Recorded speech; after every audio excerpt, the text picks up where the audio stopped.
Hi, I'm Phil Gerwing, celebrating 20 years as a Pioneer sales rep in Lake Lenore, Saskatchewan with Gerwing Ag Ventures. And this is the Pioneer Made to Grow podcast. Thanks for joining us for a brand new season of the Pioneer Made to Grow podcast.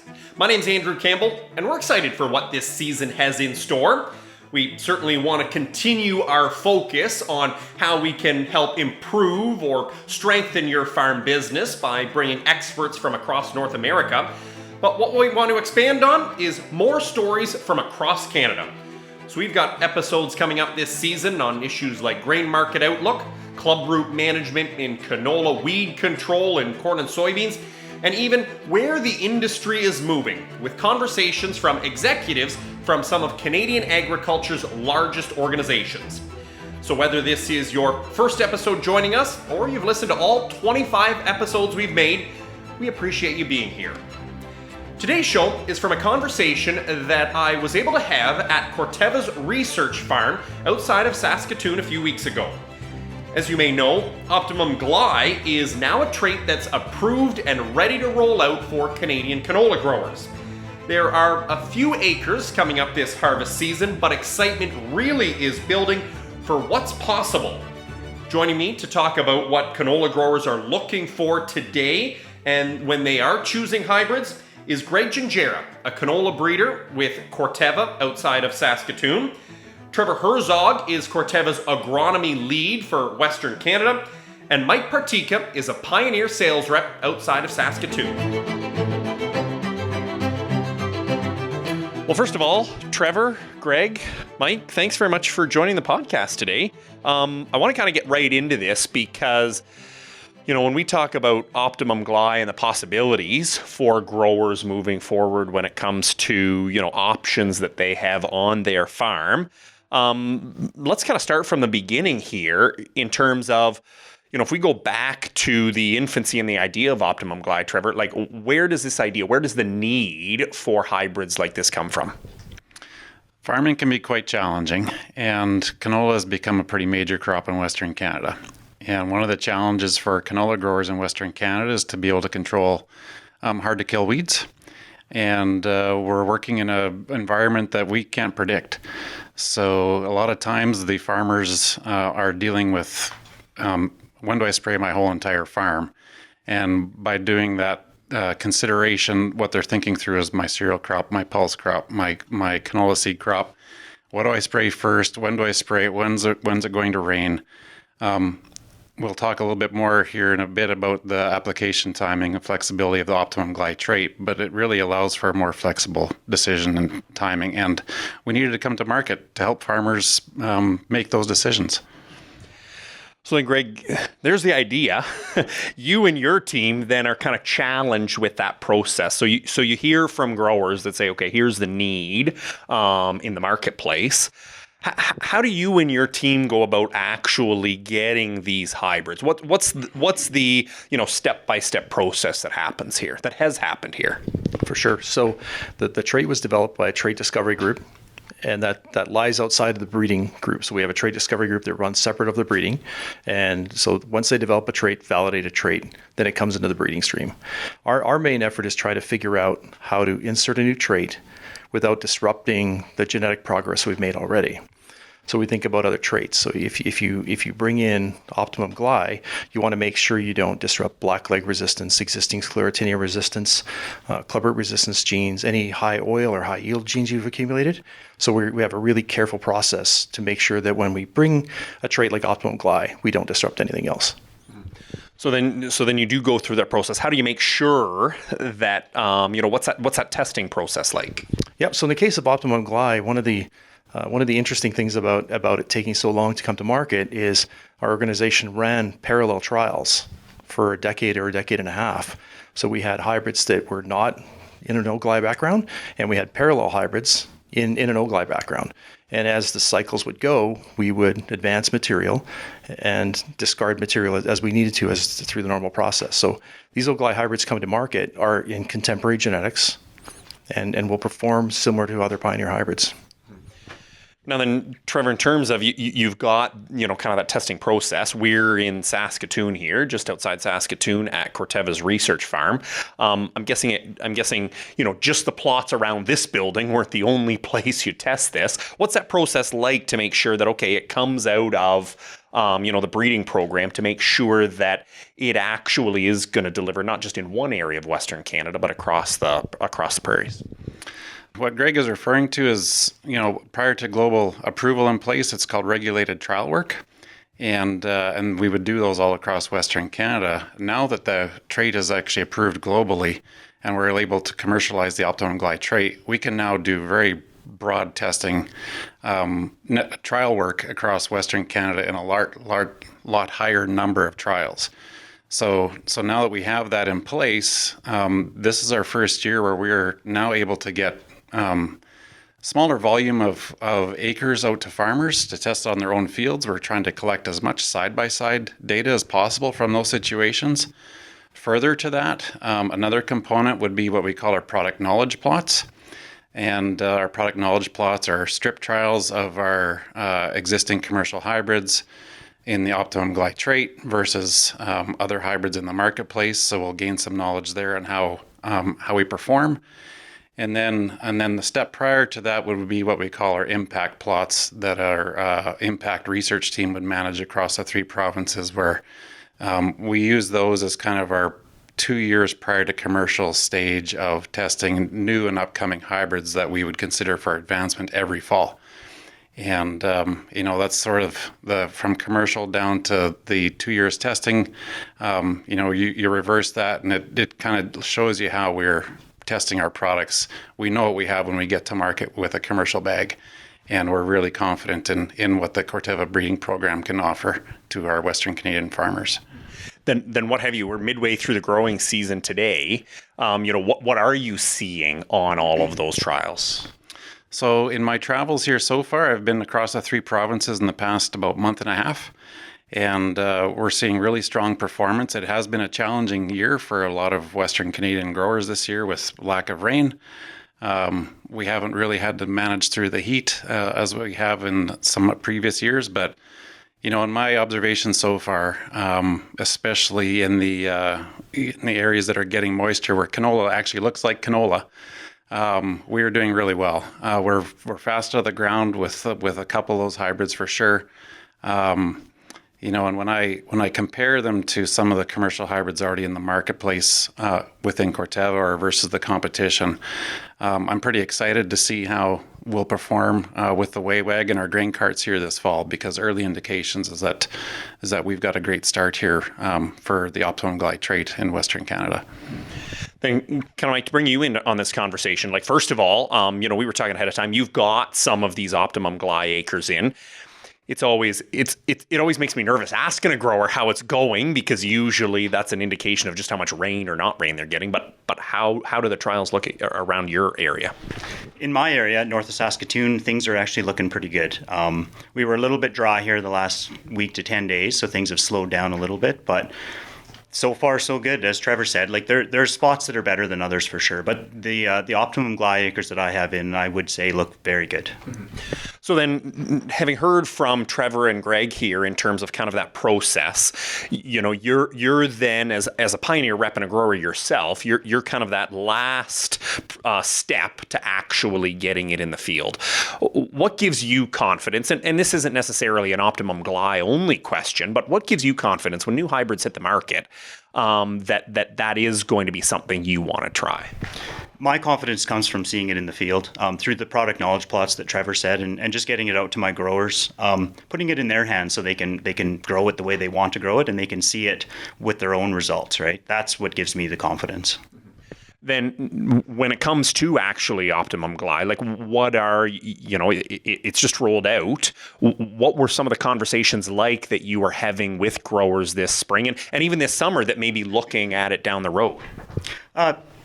The way it went through me was it's basically the Pioneer genetics with the Optimum GLY traits added to it. So it was a really good package that just increased their flexibility on their farm. It definitely opened the door for second flushes of weeds, higher application rates of glyphosate and whatnot. So there was definitely some, I guess, motivation to try it out and to see what it can actually do. Then if we back up, the flexibility is one word that's obviously come up. I think all three of you have said that word in terms of what this offers. Can you talk a little bit more about that flexibility, Trevor, that you think growers are, not only want, but really do need nowadays? So in my career, I've been through a few seasons that have been pretty challenging. I go back to, about 10, 11, 12 years ago, where there was a lot of rain coming through a part of Western Canada where we had never seen that much rain before. And customers at that point were demanding, they could only get into the field at one point. They were going to have one chance to spray it. And the sprayer breakdown or sprayer was stuck up to its windshield in mud.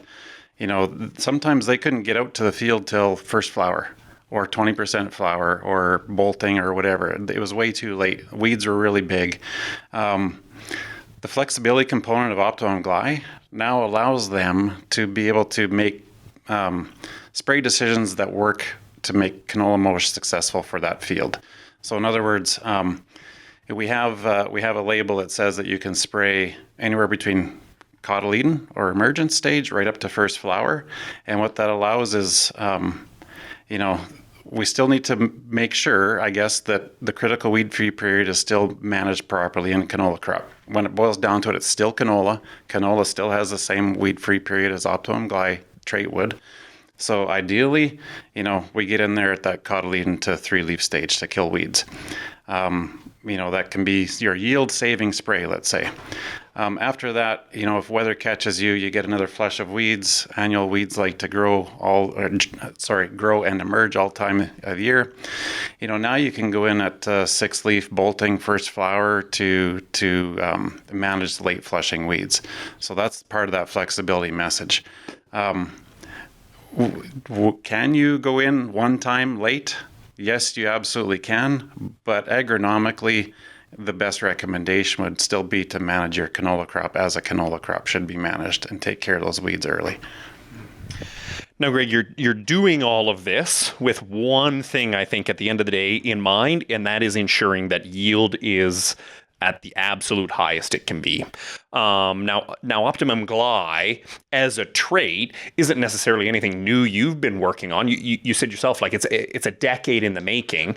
How have you made sure? We've seen some real gains in yields, over the last number of years. How have you ensured that those gains are being delivered now that they're actually going into grower fields?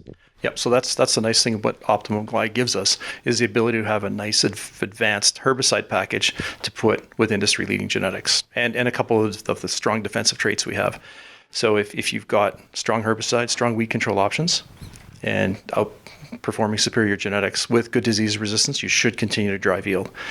For me, plant breeders that we have several plant breeders in Western Canada, and we spend a lot of time in those impact plots that Trevor talked about because that's our first look at our hybrids in a grower type production system. So we plant those trials with our equipment, but everything else is managed as per the grower. So even though it looks like a small plot trial, it's not managed by our agronomists, it's managed by growers. So we get a good look at what our experimental hybrids look like under a grower condition. And that's really interesting because you get a wide range of conditions, as Trevor said.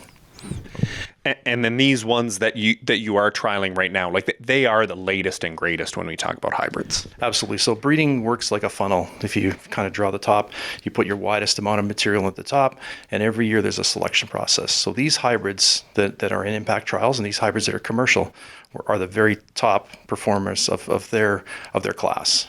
Now, there's always class materials moving forward because every year there's just a continuous cycle of new material coming in. But those are the best products that we have in test right now. Yep. Then when you talk to your customers in terms of, what these latest and greatest are, is that something that kind of opens them up to, yeah, that does actually sound like what I want, because it is the absolute latest and greatest, and it has that, as you talk about too, in terms of that whole protective package when it comes to a hybrid. Yeah, for sure it does. I mean, Pioneer's brought a lot to the table here recently with our sclerotinia resistance and different packages that we've added with clubroot, our extensive resistance against that, and even our blackleg. Like, we have very consistent hybrids to begin with, and if we can add something to the growers to make their job a little bit easier, give them the flexibility they need, I think that's huge.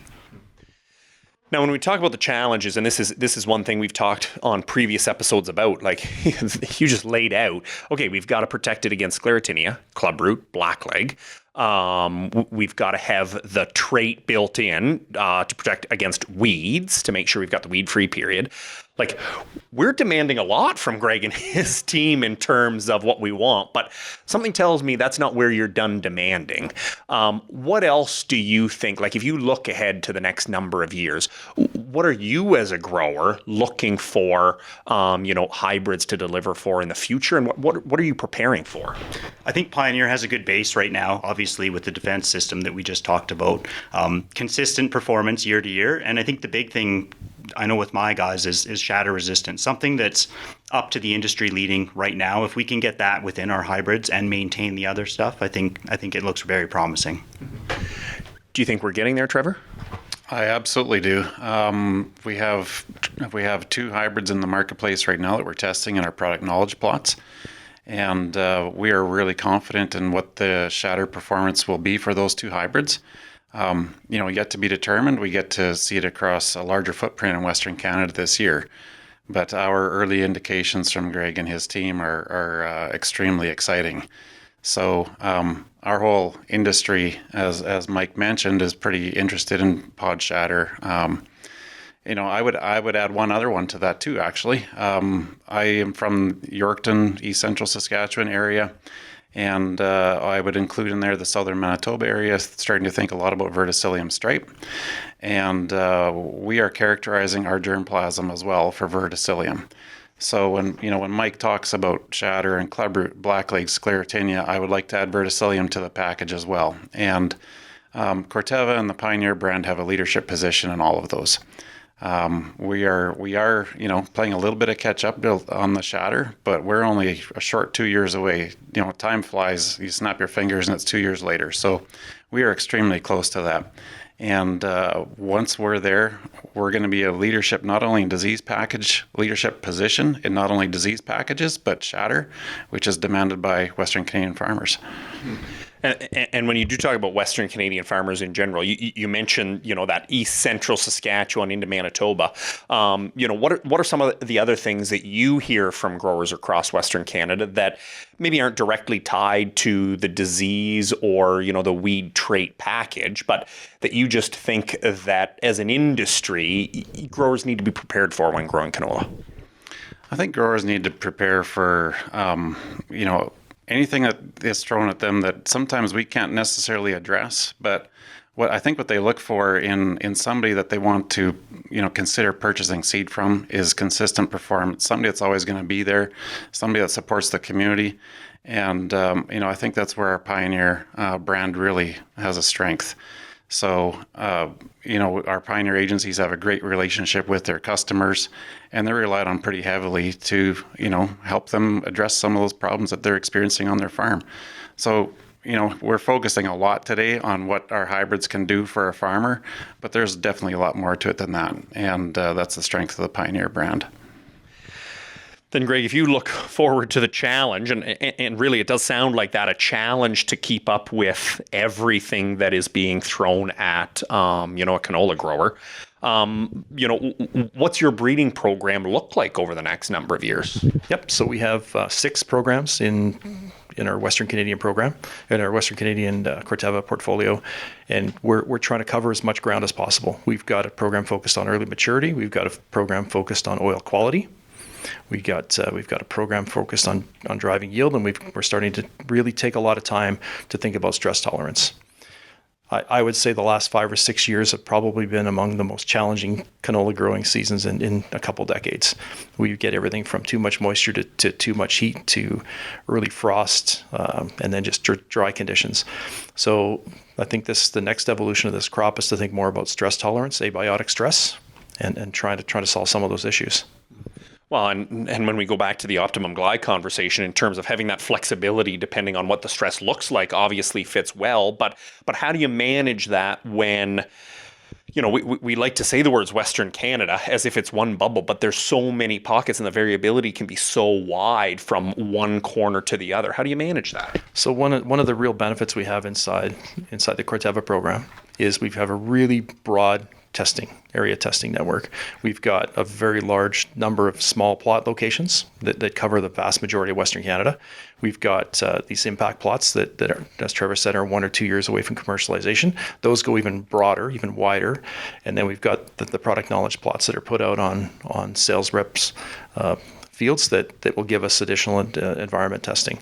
So we have a nice broad testing environment that allows us to characterize products under some of those challenging conditions. And you're right about Western Canada being a really broad area, but there are sort of large sets of material you can put together, and it varies. So you may get drought.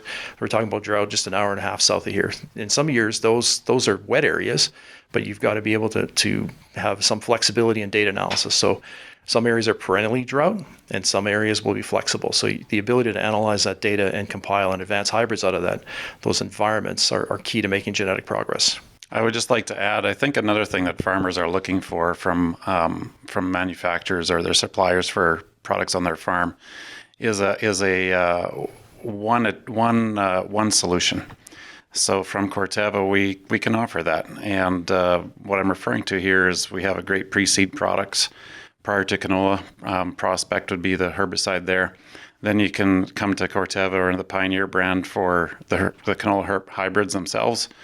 And then after that, you're looking at in-crop, protection. And there's 2 things that we can address there. One is clopyralid-based products that can be tank mixed with any glyphosate product on the market. And then further to that, later on in the season, we're looking in July and spraying for sclerotinia. We can tie in the Viatude, which is a new fungicide from Corteva as well, extremely efficacious against the sclerotinia disease. Well, it certainly sounds like when you talk about progress and the flexibility and all that goes with it, it sounds like a pretty exciting time to be, not only introducing Optimum GLY to the market, but to be able to take on that flexibility challenge with all the other challenges that come with growing canola. So, Mike, Trevor, Greg, thanks very much for joining the podcast today. Thank you very much. Thank you. Next time on the Pioneer Made to Grow podcast, we take a look at what's happened over the last 12 months in the grain markets.